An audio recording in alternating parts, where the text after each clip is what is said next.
Dear Weirdlings, the war has been hard, but I do believe it will be won.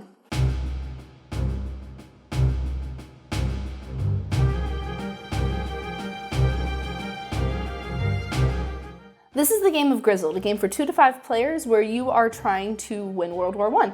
I probably should have mentioned that this is a cooperative game. Yeah, that's a good thing to mention.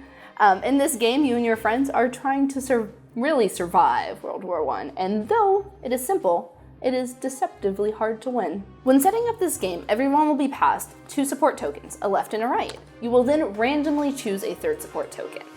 After that, you get to pick your player and set up the trial cards. To set up the trial cards, you will shuffle the deck, put 25 on the peace pile, and the rest will go on the morale pile. Oh, before I forget, don't forget to set out your speech tokens. It's like 3 for 5 players, 4 for 4 players, and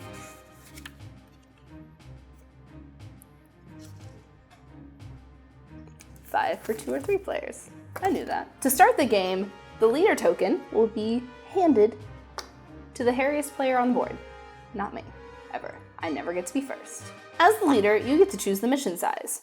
You will choose a number of cards from the deck that everyone will get. If it's the start of the game, the mission size must be 3.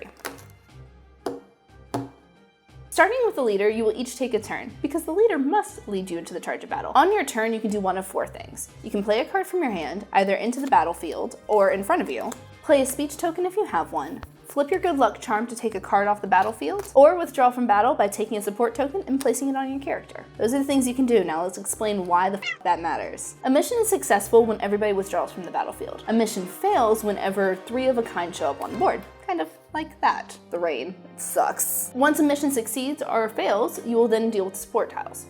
That was kind of a weird way to say that. What I'm trying to say is you will look at your support tiles and pass them to the person that you intended that support to go to. The most supported person gets the opportunity to either take away 2 Hard Knocks cards or to flip over their good luck charm. Oh, it's already flipped. Ha! In the instance that you failed a mission, the supported person won't get as many options. You can only get rid of 1 Hard Knock card. Before you move on to the next stage, now would be a good time to see if you failed the game. Failed the game. Ha! I mean, see if you haven't lost yet. See if you have the potential of still winning. If anybody has 4 Hard Knocks, so 4 of these little lightning bolts in front of them, you have lost the game. Good luck next time. Before you pass the leader token on, you will have to take as many cards as people have in their hands from the morale pile onto the peace pile. Your trials are going to continue getting harder from this point on. Then the leader token passes, and the prior leader gets a speech token. Speech tokens are wonderful little things that allow you to name a threat on the field or not on the field, and everyone can discard 1 card from their hand that is that threat type. During the morale drop, if the bottom card is showing, so the memorial card is showing, you lose the game. But there is a chance to win. You can win the game if there are no cards in hand and the peace card is showing. To survive this war, you're probably gonna need my 3 tips. Tip number 1, don't be afraid to fail missions at least early on in the game. You don't want to fail them later, and you don't want to fail them when everybody's got a ton of cards in their hands. But failing early is not the end of the world. You can recover later on in the game. Tip number 2, use speeches early on in a mission or when there are a lot of cards out in people's hands. You're more likely to make that speech be useful if you do that then. Side tip, use the little starter text on the speech to have fun with it. Our friendship is our strength as long as the dogs of whistles of dogs are not out there.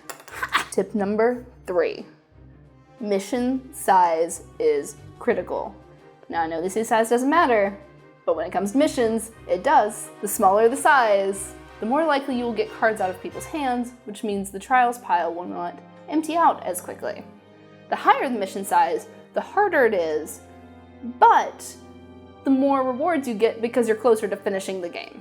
So, stick between 1 and 3, and if you're really in dire straits, only do a 1, for real. Do a 1. 1 missions are perfect and they keep you trudging along. Just don't do too much of them because you're not gonna win.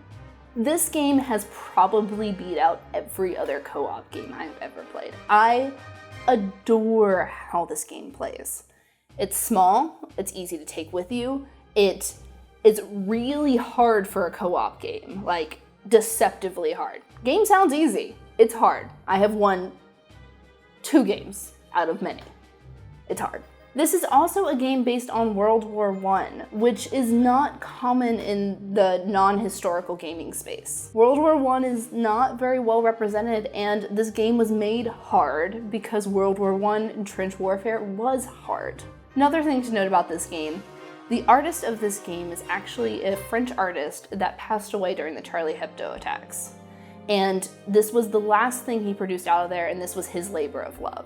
So to have this game in my set means a lot to me.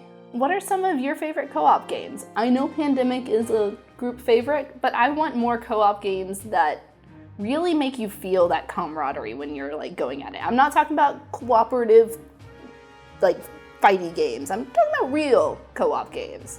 Stuff that makes you feel like at the end, yes, we won! And I don't win over my other friends. We're in this together, or we die together. Also, don't forget to like, share, and subscribe to these videos. I love making board game videos for you. This makes me a very happy human. So I want you to subscribe to us so you can see me again, and I can see you again.